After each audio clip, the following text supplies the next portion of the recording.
Sam Shankland. I'm from the United States, born and raised in California. I am 30 years old, and I'm number 25 in the world on the present list.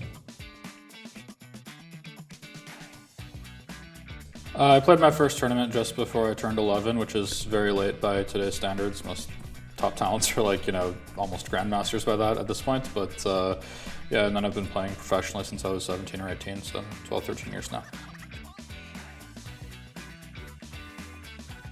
Well, it depends what you call high level. I would say I've never played chess at a high level. I'm only like 27, 20 something. It's not that good. But no, I mean, I've been a grandmaster since, I was maybe 18 or something. So I guess you could call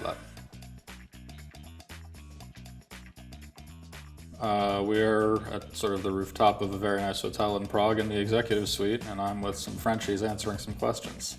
We're at the Prague Masters, and I'm doing with Immortal Game. I liked the win with 3 points of material less. That was a fun one. Forces you to sacrifice stuff. Sure, marble polish knight.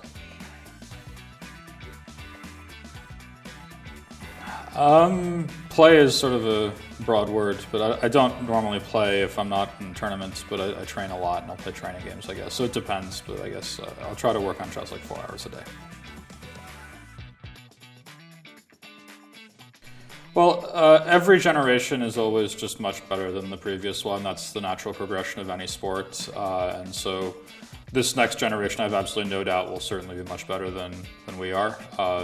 Some years down the road, just like we're much better than the one that came before us. So it's really exciting to see this sort of energy of youth, and I'm sure the generation after them will be even better than they are.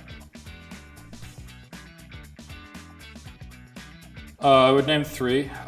First of all, certainly Fischer and Nakamura, who are the 2 U.S. grown players to make it further than me in chess history. And Fischer was obviously a huge legend in his era. Hikaru is closer to my time, but he's only 4 years older than me. But because I started late and he was such a prodigy, when I first started playing chess, he was 15 and already a grandmaster and was America's big talent. And it's been incredibly inspiring to watch him grow and sort of look up to him over the years.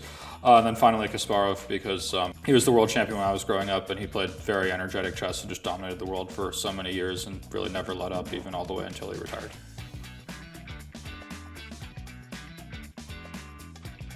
I think a lot of the times chess is not represented very accurately, but the Queen's Gambit was the first one that I thought.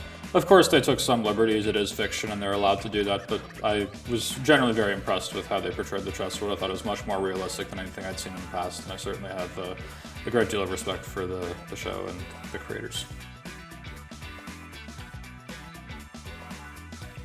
Always play chess for the love of the game.